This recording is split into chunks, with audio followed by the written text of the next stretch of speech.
Les amis de la photo, bonjour. Eh bien écoutez, c'est de nouveau Dominique pour un nouveau cours photo. Et aujourd'hui, on va parler de la sensibilité ISO. Alors pour certains, vous allez vous demander ce que c'est. Je ne sais pas si vous vous rappelez du temps d'argentique, peut-être pas pour certains parce que vous étiez peut-être voilà, vous étiez peut-être soit pas né ou trop jeune. Enfin bon, du temps de l'argentique, il y avait des pellicules photo qui étaient déterminées donc en ASA, qui a été transformée en ISO à l'arrivée du numérique. Et donc on achetait une pellicule et puis on achetait une 100 ASA, 200, 400, 600, 800, 1000 ASA, voilà. En gros, on avait fait à peu près le tour, quoi. Et aujourd'hui, avec nos appareils photo numériques, c'est le capteur donc qui transforme ça et non pas le film, parce que c'est le capteur qui a remplacé le film en l'occurrence. Et donc aujourd'hui, on parle en sensibilité ISO, à savoir que la sensibilité native de votre capteur, quel que soit votre appareil photo, est 200 ISO. Et après, c'est que des montées ISO, on va dire numériques. Voilà. De toute façon, on est sur un boîtier numérique. Bon, qu'est-ce que ça signifie? Ça veut dire en fait que à 100 ISO, c'est là que vous avez la meilleure qualité et que vous ne risquez pas d'avoir de dégradation puisque c'est la sensibilité native du capteur. Bon, cela dit, vous inquiétez pas, hein, faut monter loin déjà aujourd'hui avant que l'image se dégrade réellement par rapport aux ISO. Parce qu'effectivement, il y a une dégradation. À un moment, il y a une dégradation. D'ailleurs, vous verrez avec deux photos que je vais vous mettre, où vous verrez le menu de l'appareil photo, où effectivement, je les ai prises volontairement à 6400 ISO. J'étais pas du tout obligé, mais je les ai prises volontairement à 6400 ISO avec un APS-C et non pas avec un plein format.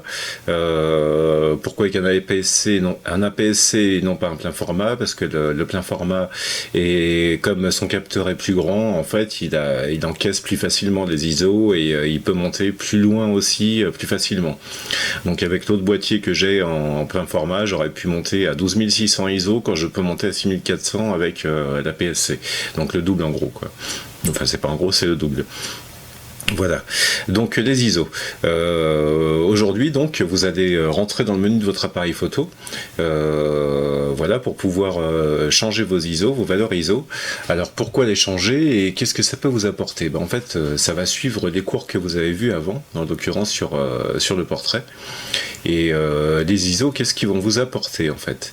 Les ISO, ils vont tout simplement vous apporter que dans des conditions où effectivement l'éclairage devient plus faible, on a besoin d'une sensibilité du capteur plus élevée, plus réactif à la lumière, pour justement qu'il puisse plus la capter, récupérer cette lumière sans que vous soyez sur des vitesses trop petites. Voilà, donc voici l'intérêt en fait des ISO. Les ISO, c'est bon. Et puis il faut. Bon, je vais vous donner des chiffres que je vous conseille éventuellement de noter. Du moins, c'est pas éventuellement, je vous conseille de noter. En fait, quand vous êtes en extérieur, par exemple en plein soleil, vous allez utiliser une sensibilité de 100 à 200 ISO. Pardon. Si vous êtes en intérieur ou ou toujours dehors, pardon, on va rester dehors. Vous êtes toujours dehors sur l'instant, donc on va dire à l'ombre, vous allez plus passer sur 400 à 800 ISO. Tout comme en intérieur avec une luminosité correcte, en intérieur vous allez plus passer aussi entre 400 et 800 ISO. Et après, dès que les luminosités vont se dégrader, par exemple le soir ou dans une église ou des choses comme ça, quoique dans une église on est encore sur 400, 800, on peut monter à 1600, ça dépend de la configuration. Voilà. Et le soir ou en soirée quand effectivement la lumière commence à être manquante, avec les boîtiers d'aujourd'hui, je vais pas vous dire vous allez vous mettre entre 1600 et 3002 parce qu'aujourd'hui ils peuvent monter plus haut que ça pour beaucoup, mais il faut quand même vous renseigner par rapport à votre boîtier. Sur le net vous allez trouver par rapport à votre boîtier effectivement jusqu'où il est conseillé d'aller, parce que même si votre boîtier il vous dit qu'il peut monter à 200 000 ou 1 million d'ISO, c'est pas la peine de les tenter, hein, je vous le dis tout de suite, c'est absolument absolument pas la peine. Si déjà vous arrivez à avoir un boîtier qui encaisse 6400 ISO, on va dire que déjà on est pas mal, quoi. S'il va encore un petit peu au-delà, on est très bien, quoi. Mais après, de toute façon, faut aussi, ce que je veux dire, c'est que le boîtier, faut qu'il capte dans le sens suffisamment, sans qu'il y ait trop de dégradation. Donc justement, vous allez voir avec les deux photos que je vais vous mettre. Donc pourquoi? Quel intérêt? En fait, l'intérêt, c'est toujours de vous faire débrayer votre appareil photo. Donc c'est ce qu'on a fait au fur et à mesure des vidéos qu'il y a eu auparavant, que je vous referai d'ailleurs plus qualitativement à l'avenir, même si, bon, malgré tout, on comprend ce qu'il en est. C'était un petit peu plus du gafouillage, j'avoue. Voilà, normal, le début, j'ai pas encore l'habitude de ce côté-là de la caméra. Des cours, j'en ai pas donné à proprement dit, on va dire, derrière une caméra où il y a personne qui est en face à me poser des questions. C'est vrai que c'est quelqu'un en face et puis qu'il y a un interlocuteur et qui vous pose des questions, c'est plus facile aussi de répondre et puis de comprendre son interrogation du moment et pouvoir intervenir. Alors que là, c'est vrai que devant une caméra, c'est plus compliqué.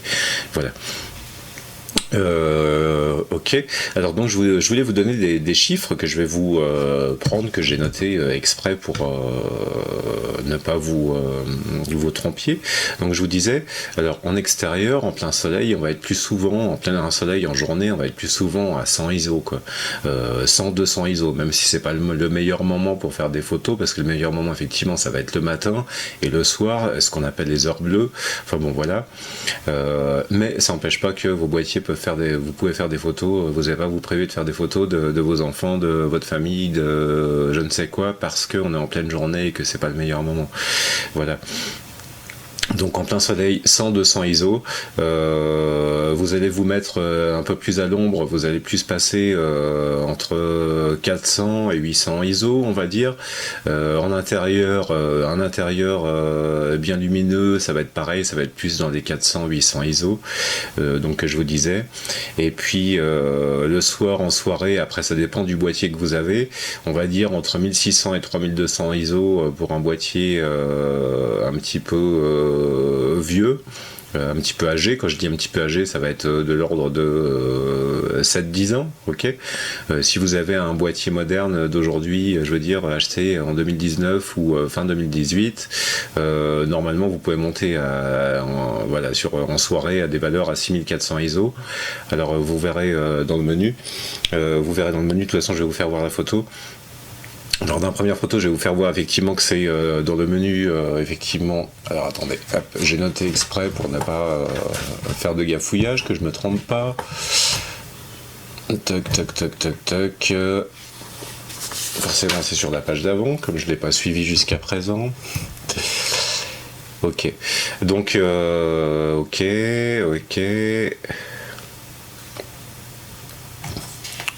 Donc en fait c'est dans le menu prise de vue, hein, de toute façon, hein. C'est dans le menu prise de vue de votre appareil. Voilà, je vais vous mettre la photo au-dessus, vous allez avoir la photo qui va venir là, que je vais caler là dans la vidéo. Donc vous allez voir effectivement le menu mode prise de vue, vous allez voir sensibilité, parce que c'est plutôt marqué sensibilité et non pas forcément réglage ISO, c'est plus marqué sensibilité, ce qui revient au même, c'est la sensibilité de votre capteur en fait. Voilà, donc dans sensibilité vous pouvez aller dedans et puis là de toute façon vous allez voir la photo avec le menu, vous allez dedans et effectivement ça va vous mettre, ça va vous permettre de par exemple enlever ce mode tout automatique pour les ISO, et puis sur certains boîtiers vous verrez sur la deuxième photo, vous verrez que je mets maintenant, vous verrez donc qu'il y a dans le menu la possibilité de mettre, c'est-à-dire un chiffre de départ pour vos ISO et de les bloquer à une certaine hauteur. Donc ce qui peut être pratique quand vous savez pas trop, en extérieur par exemple, vous savez pas trop, vous allez faire des photos au soleil, des photos à l'ombre. Moi je vous conseille dans ce cas-là de le paramétrer forcément sensibilité minimum 100 ISO et puis sensibilité maximum 800 ISO. Voilà. Comme ça il va pas déborder de ce cadre-là et il va s'adapter, en théorie il s'adapte au mieux possible. Voilà. Mais c'est bien de le savoir le faire et non pas d'utiliser les automatismes. Le but c'est effectivement que vous puissiez au fur et à mesure prendre votre boîtier en main et non pas que ce soit le boîtier qui décide pour vous, mais c'est vous qui décidez de ce que vous voulez faire, de comment vous voulez paramétrer votre appareil photo pour pouvoir faire vos photos. Voilà.